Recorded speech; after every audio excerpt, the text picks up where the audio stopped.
wandering minstrel man who used to stop at Corney's Cross on a horse-drawn caravan.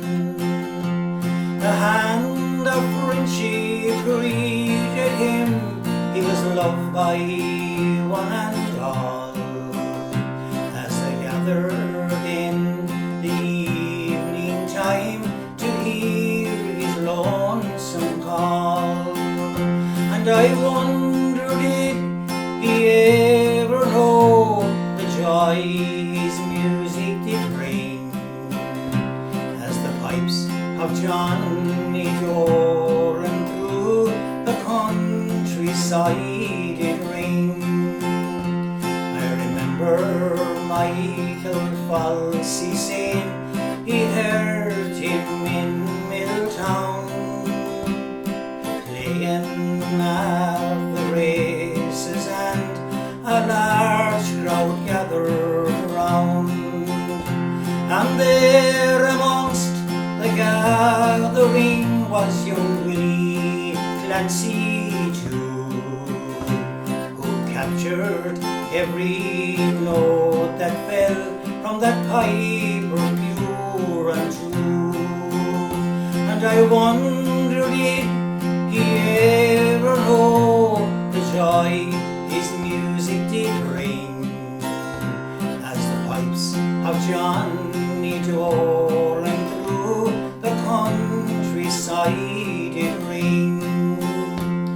Before the winter stars appeared, he'd head for Dublin town and rest there through the long nights till the springtime came around. We owe a lot to this great man who kept our spirits high when all he had was music and a bed beneath the sky. And I wonder did he ever know the joy his music did bring, as the pipes of Johnny Doran through the countryside did ring. How are you? We're here in Joe Callagher's beautiful cottage up at the back of Ballinalacken, not far from Doolin or Fenor is Doonvarna. And I'm delighted, absolutely delighted, I was delighted, to be joined by a man I've admired for many, many years, and as the years go by I admire him more. Thanks for coming, PJ Murrihy. You're very welcome indeed, Owen, and thanks for having me, everybody. It's lovely spot. Even the scenery alone, it's worth coming for it. And then when I came into this lovely cottage, it's lovely to think that, places are still like they were 100 years ago, isn't it? Yeah. It's great, You sang a lovely song there. It's a local song to your... Well, I'll tell you now, Johnny Doran was probably the first man to come round with pipes. And in fact, he had silver pipes. I think it was the first time Michael Falsey told me that silver pipes were ever seen in the area, or heard for that matter. But he used to stop outside Quilty, towards the Beckside, towards our side of Quilty. I'm living near Mullock. And the main road is, I go out to the main road to the cross, turn right onto Quilty. But before you come to Quilty, there was a great forge there, Sullivan's Forge. It was Corney Sullivan was the man's name. And Johnny Doran, the railway, the West Clare Railway was passing adjacent to the house. And Johnny used to park under that for shelter and play at the local events. But one evening, I'd say to be the late 30s now maybe, my father, it was a lovely fine evening in August, and my father heard the music, and he didn't, he'd never heard pipes before, I think, as far as I know now.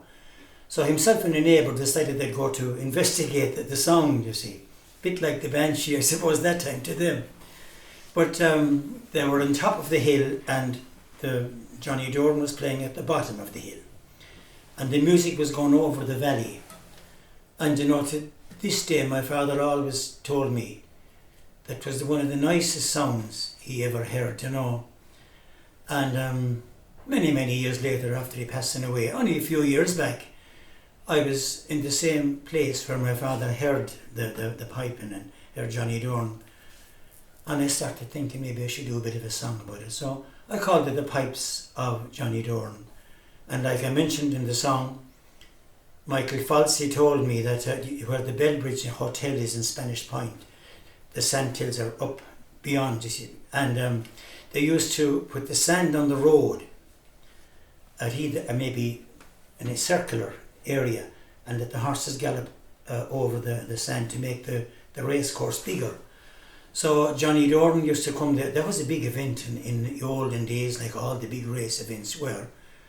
And Johnny Doran used to come there, himself and his wife, and had a little dog. And Johnny used to untackle the pony, sit between the shafts and play, and his wife would go around with the hat or the cap, whatever she had, and collect. But it was the first time Michael Falsey heard him, and he did notice one particular day that there was a young lad. He sat in front of him all evening while he was playing, and the man turned out to be Willie Clancy. Lovely. Yeah. So that's a long time ago now, but yeah. I love. I'm a big admirer of songwriters, and I love the way you can write that song, and it's about who you are, about your father, about Willie Clancy, about Johnny Doran, and yet people all over the place somehow can relate to it. You have a great gift when you write songs from of your own surroundings, of making it international, like John Prine does, like Johnny Cash does with. Well, I wouldn't compare myself. Well, I would definitely, and even the Saw Doctors, they're singing about the N17, and they could sing it in Boston and New York. You have that ability to make people understand a sense, an emotion or something. Do you know what I mean? Well, I do, but of course Johnny Doran was no, but in all your figure, songs, in all your songs, well, they seem to be working anyway. I don't know. I leave it to other people to judge them. Well, I'm here to tell you that your songs are remarkable, and they're about your community and about your own surroundings, and Donegal Dooley was a great supporter of yours. Well, he was huge, like, and I used to get letters from. Yeah. I even got letters from lads in caravans in England and Scotland. Mm-hmm. They used to send to know what I such a song, or could I send such a CD, which was lovely, like, because Donegal had a wide, as you said, huge audience. And then he was on at a great time Saturday night when lads were coming home from gigs, and all that. Yeah. Did that change your life? Not a bit in the world. No. Not a sign in the world. We had a lockdown now, right? Yeah.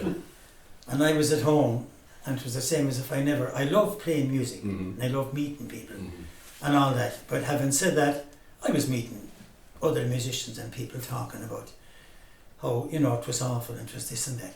I thought it didn't bother me one bit, because I had the land. I could go out in the morning and look after the cattle for my son, and do a few jobs, and I sowed a garden. Now, as a man said near us one time, there was a man in hospital one time, living beside my father, beside myself as well. I don't remember him, but he was asked how big was his garden. He was asked how big was the neighbour's garden. He said it was the breadth of the quilt. Do you know what the quilt is? It was an old, like a cover you put on the bed. When you were in bed, you put the quilt. It was the final cover of the night. I should put on you see. But he said that's all I sat this year was the breadth of the quilt. But I enjoyed it now, I tell you the truth, But look, I'm delighted that I can do what I'm doing, and I don't have to look, if I were playing for 1,000 people or 3 people, it's the same way I play. It doesn't bother me. It seems to me that you notice people and things around you, and that's where your songs come from.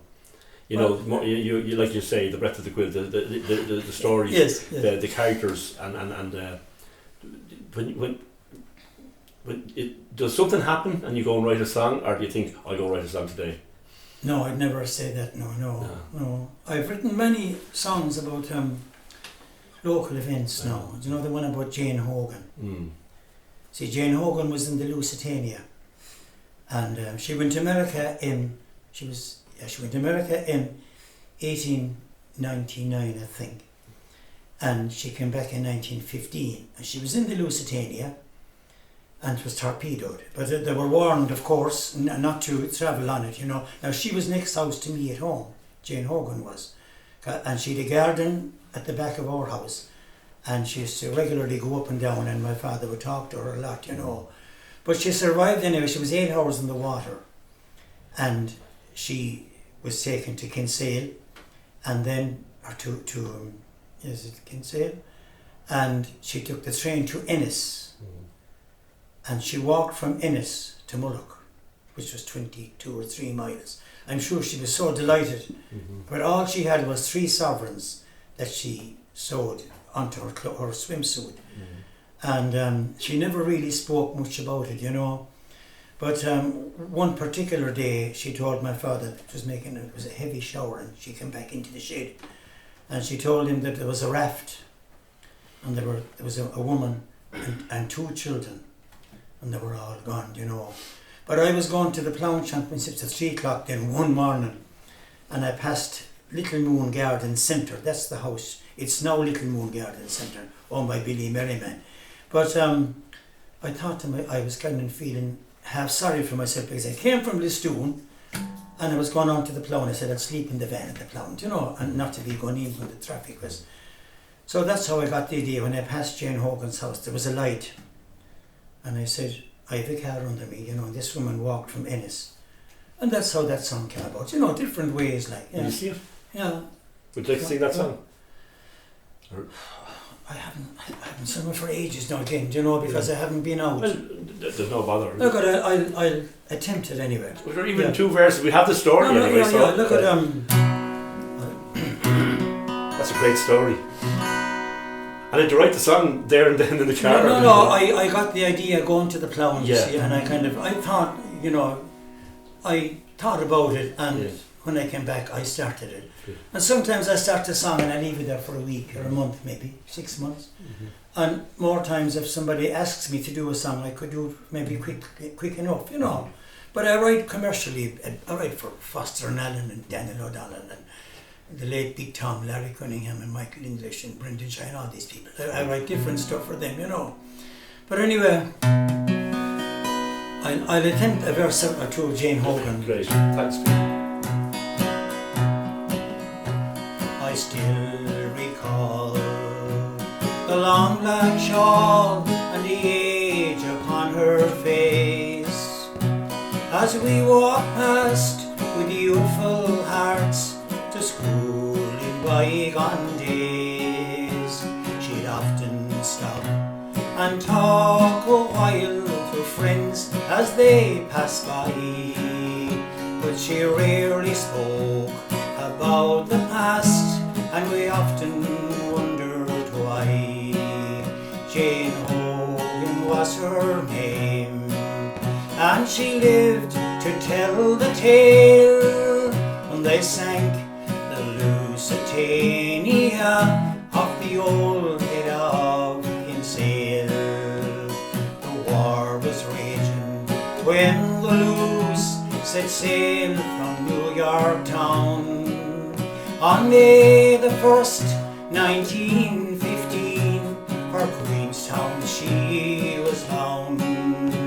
They knew the dangers that they faced upon the troubled seas, but they trusted God and said goodbye to the land of liberty. Jane Hogan was her name, and she lived to tell the tale when they sank the Lusitania off the old head of Kinsale. 6 days at sea they sighted land, and spirits they were high, but a German U-boat lay in wait and pierced her in the side. 18 minutes she had sank with 1,200 souls as well, but Jane survived and spent 8 hours in the cold Atlantic swell. Then they took her safely to Queenstown amid chaos and despair. Then she took the train to Innistown and walked home to West Clare. She'd sewed 3 sovereigns to her clothing before she made the trip, for all she possessed forever rests in that ill-fated ship. Jane Hogan was her name, and she lived to tell the tale when they sank the Lusitania off the old head of Kinsale. They sank the Lusitania off the old head of Kinsale.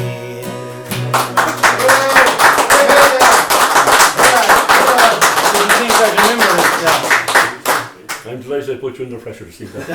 That's beautiful. That's beautiful. Yeah. Well, Seamus Walsh, who was her grandnephew, the accordion player, Seamus, he played on the recording with me. Right, yeah. Yeah, and she has lots of relatives, PJ O'Connor and Mary Bridget, and all the Hogans. She was from Derreen, outside the village, but she married a man called Mick Maroney, just near our own house. That's how that story came about. Yeah. So I just want to mention something that before we just go into your career. What I find your strength is, and I think you're a bard. I think you're you're a very important part of the music in County Clare, and mainly because you have a great way of telling the story about your own people and yourself and your surroundings. But you also delve into country music, and the difference between you and most country music stars in Ireland is you have a Mullock accent. And you're proud of your Mullock accent, and that's appealing. That makes your appeal go beyond all genres. I'm lucky. To me, I'm lucky I can't copy anybody else. I think it's very important. I think accent is something that we're losing. I think it's disappearing. Yeah. And with the accent that's disappearing is character, and I've never understood why people didn't want to sing in their own accent. Well, I didn't either. I couldn't do it any other way, which was a huge advantage to me. But it rings true when you're when it rings true. Yeah. When did you start performing in front of people? Or how did it happen? Oh, I started with the Kilfenora Cayley band. Did somebody just ring you up? Did Kitty Lamb ring you up and say? Yeah. Well, they were stuck for a. And how did they know about you? Mary O'Loughlin. Well, I used to sing a bit around. Michael Sexton, of course, was from the village as well, or outside the village, and Mary O'Loughlin was rearing her family. She was the singer. Very good singer she was. She was Mary Higgins from Clare Castle. So I spoke to her the other day. She's in good old shape and all that. But anyway, they were stuck for a singer, and Michael Sexton met me on the road, and he said, we told her, Jimmy Ward and myself told Kitty Lenan that you might sing a song or two. Will you come? This was early 70s now. And had you been singing out before? I was singing a few ballads here and there. Were you playing guitar? Well, I was using a guitar anyway, yeah. Yeah, no, I'm just interested in where it started. Of course, yeah. Well, so what singers, I want to go back before the Kilfenora, I want to go back to 13-year-old, 14-year-old PJ Murrihy. When I was that age now, the Clancy Brothers, when Luke Kelly came on, all the, the American folk singers now, Bob Dylan and all that, I would be very much influenced by all them. Joan Baez, and then the Irish programs, the Ballad Maker Saturday night. We used to be in bed, my brother John and myself, and we'd be hoping my father wouldn't close the door, because the Ballad Makers on Saturday night used to come on, Sean O'Shea-Con, and they'd have lovely Dylan Murphy be on, and God knows who.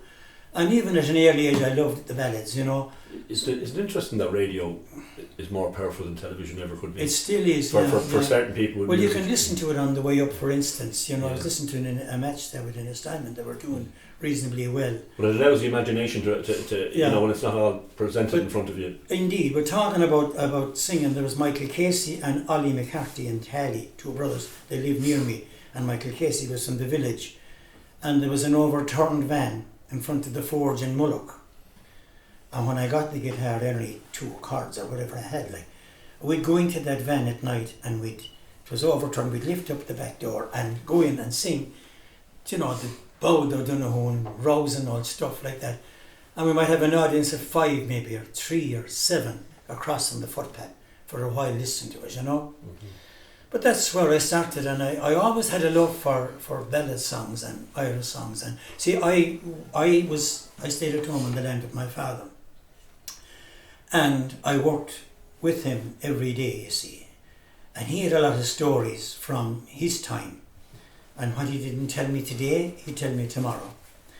And as well as that, the neighbours used to come helping, you know, maybe ploughing, or especially in the bog, you see, down in Shra where we cut the turf. The strips were narrow, and the neighbours were all close by, and we'd meet at dinner time. We'd each maybe have the one fire to boil the kettle, you see. And they'd be telling stories and yarns and all that, like, you know, and that great old sayings, like. I've a lot of songs done from old sayings that I heard like that, you know. Mm-hmm. Yeah, I'm still doing them now, yeah. It's nice that you're talking about your early days singing the ballads, and that you had a huge success with Kevin Barry 2 years ago when you brought it out. Well, yes. I mean, I know because I do a little bit of a radio show myself, and the requests I got from all over the world for PJ Murrihy's version of Kevin Barry, that must have been interesting for you. I tell you now, we used to go to America, Jimmy Ward, Michael Sexton and myself, in the late 70s, and back to Los Angeles. We'd be there 2 months at a time, and it was great because I was beside the LA Valley College, and there was maybe 400 or 500 acres, and there was God knows how many athletes were training every day. But there was a big green wire, you know, that mesh wire that was protecting, so that you couldn't get in. Mm-hmm. And you know, with the clever countrymen, you see, young lads, you know, when necessity being the mother of invention, you know, when you're having horses, you have to plough with an ass, as they used to say. But there were kind of horseshoe things keeping it down, you know. And I got a lever from Ted. He was the chef in where we were playing, and I lifted up 5 or 6 of them, you see. And I used to go in under it, roll in, and I used to train for hurling and football and running every day, and put them back down again, you know. But when we used to play at night, then we played 4 nights a week, and a woman used to come in, and she'd ask for Kevin Barry. She came in about 5 times in the 2 months, or 6 maybe.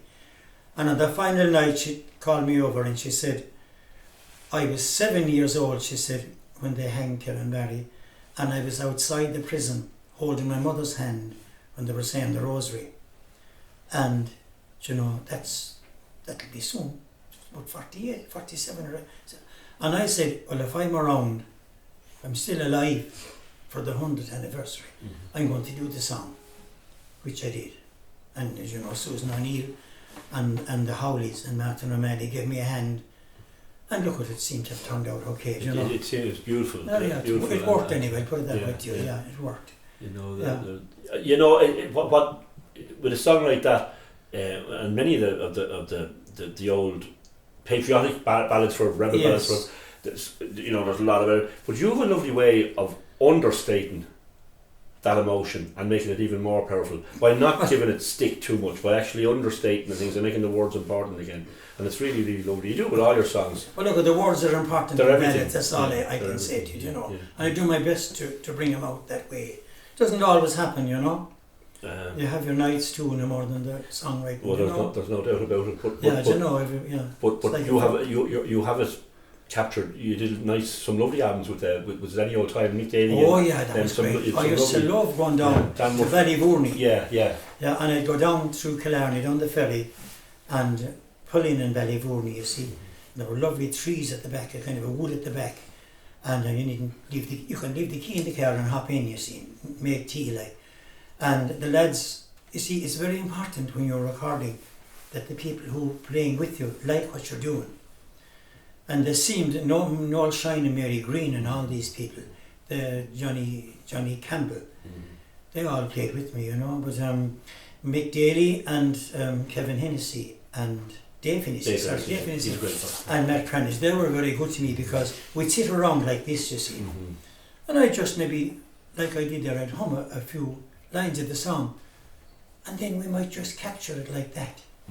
and more times it may not work. You know, well, it worked most of the time with them, because they were great to keep you in tune as well, with the lovely lads, instruments and all that. But you can hear it in that in those recordings you did. You can. You see, it's very easy when you're. Well, I find it very easy when I know there's something uncomfortable going on in the studio, and it's also the opposite when people are really sitting around in a circle and dying to do it again and again and again or whatever. You can capture that from your CDs. It's really lovely. Yeah, but so if it doesn't happen in the studio though, you can as well stay at home. If it doesn't happen in our off-cast By the way, I have one of your own songs done. Have you? I have, yeah.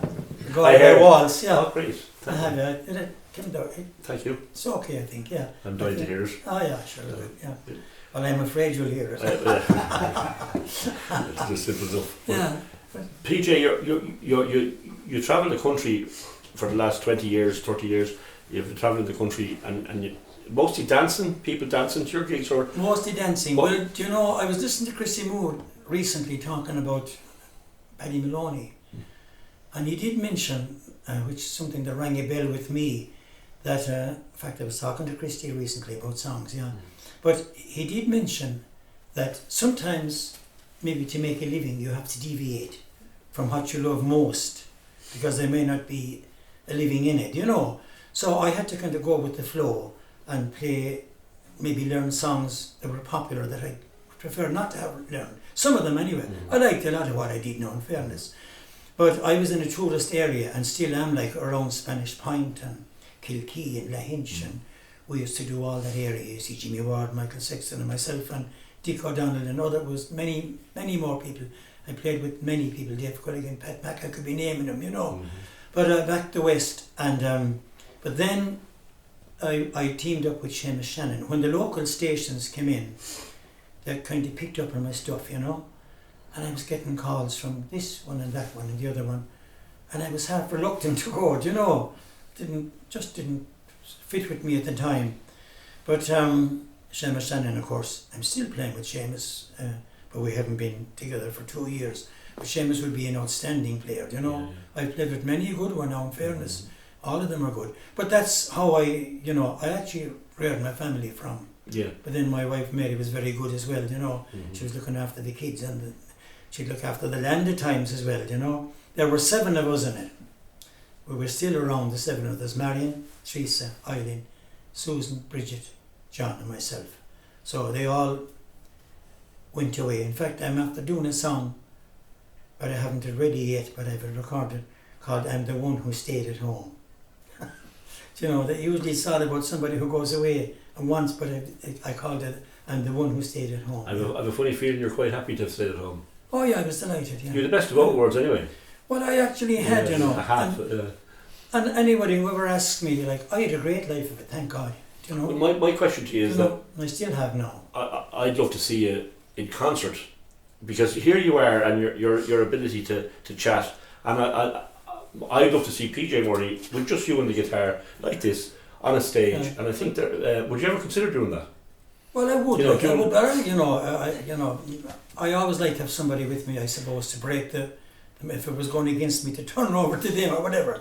I don't know, but but there's something I might be going on about it. Something very pure about a man. If it's Michael Russell just with a tin whistle, you with the guitar. Yeah, maybe if you put 2 or 3 musicians around there, it's great. It's great for proper entertainment. But some of us just love that vulnerability and that, you know, Christy Moore does it, like, you know, just a man with a guitar. Christy Moore is Christy Moore now, yeah. Yeah, but you're proving to us now, you know, that you're very good. Anyway, I'd love to see you consider doing some concerts. I've done an odd one on my own, like I go into the nursing homes and play on my own stuff. I'd sing the songs they know, you know, Go Lassie Go and all that, like, which I love doing as well. Yeah, no, I know. Yeah, and be thankful I'm not in there myself. I think I did one with you in Our Lady in Ennis there when the Joseph's we did one. Pick another song before we finish, and you've about 2,000 to pick from. We'll have a nice bunch around us. Oh, Jesus, it's getting bigger and bigger. For Ollie O'Connell, great man, isn't he too? Well, he's organised everything here for us. So. Innis Diamond, it's a brilliant one, isn't it? Innis Diamond, the one he did about Innis Diamond Fair. Because I remember that myself. In fact, what do I know? You played a song the other night, I wonder whether I remember this song. I'll chance this. When I was going to school,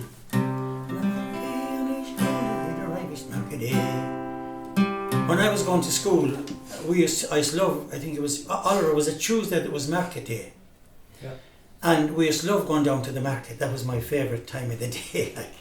And because the hawker was, they're called traders now, but the hawker used to, he was a fellow with a blue coat and glasses and long grey hair, a very elegant man. And he was very, very funny. And I used to listen to him, the things he had to say, like. But a few years ago, I actually wrote another song called, I called it The Hawker. And I haven't done this now for, I might try. With a monkey on his shoulder, he'd arrive each market day to the town of Innistimon. He'd always make his way from a needle to an anchor, on his stall he would display. And with every deal the hawker clinched, could always hear him say that the good Lord may increase your store, trouble stay away from your door, may the wind be always at your back, and that the crows may never pick your stack. We'd always tease the monkey when the hawker's back was turned, but he knew 'twas for the good of trade, and he never said a word. And as the crowd all gathered round, he'd have a bumper day. Those memories of my childhood years forever with me stay. That the good Lord may increase your store, trouble stay away from your door, may the wind be always at your back, and that the crows may never pick your stack. My father often did recall how he bought some cabbage plants, a winkers and a mousetrap and a corduroy brown pants. They struck a hard old bargain before they said okay, and as he paid his money down, he heard the hawker say that the good Lord may increase your store, trouble stay away from your door, may the wind be always at your back, and that the crows may never pick your stack. How sharp is the razor, mister? A woman asked one day, and before she time to blink an eye, she heard the hawker say, I'll guarantee you, missus, and my promise I will keep, that this razor blade could shave a mouse even if he were asleep. That the good Lord may increase your store, trouble stay away from your door, may the wind be always at your back, and that the crows may never pick your stack.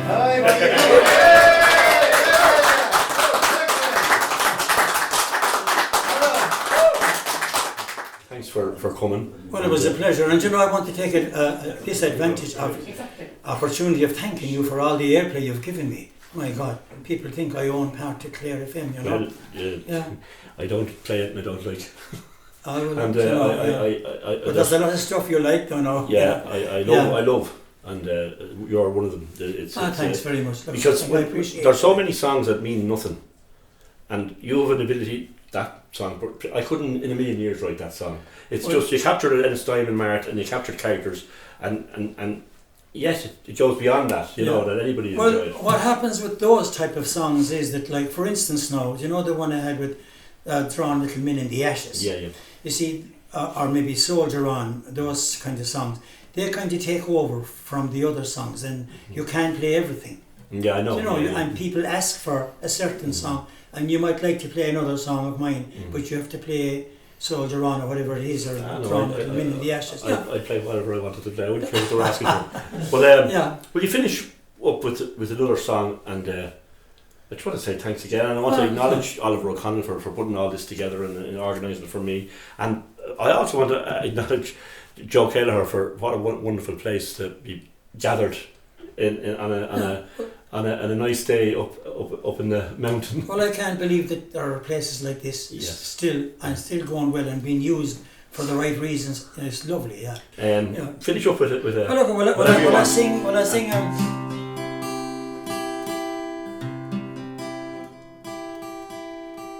There's a man down the road in an Eton boat, thinking of hitting for London. He's lost his job and he's stuck for a bob. There's no use in grumbling. He called today asking what to say. I was thinking of immigrating, and I know that you have been there too. Could you help my situation? I said 'tis true, you're 52 and never passed in a Steinman. Where would you be going to soar your life without a bell in your bicycle? You'd miss the Cayleys in the hall, the dog and the piebald asses. You'd be better off sitting at home by the fire, drawing little men in the ashes. Living in the smoke, it is no joke, but the times they are a-changing. From Pakistan to far Japan, they come from every nation. There's Jews and Muslims, Quakers too, Shiites and neo-fascists. You'd be better off sitting at home by the fire, drawing little men in the ashes. You'd miss the Cayleys in the hall, the dog and the piebald asses. You'd be better off sitting at home by the fire, drawing little men in the ashes. I knew a dozen lads like you who thought they'd make a million. They're back with their tails between their legs, but they hardly have a shilling. You can't turn back the clock, old chap, or in the air build castles. You'd be better off sitting at home by the fire, drawing little men in the ashes.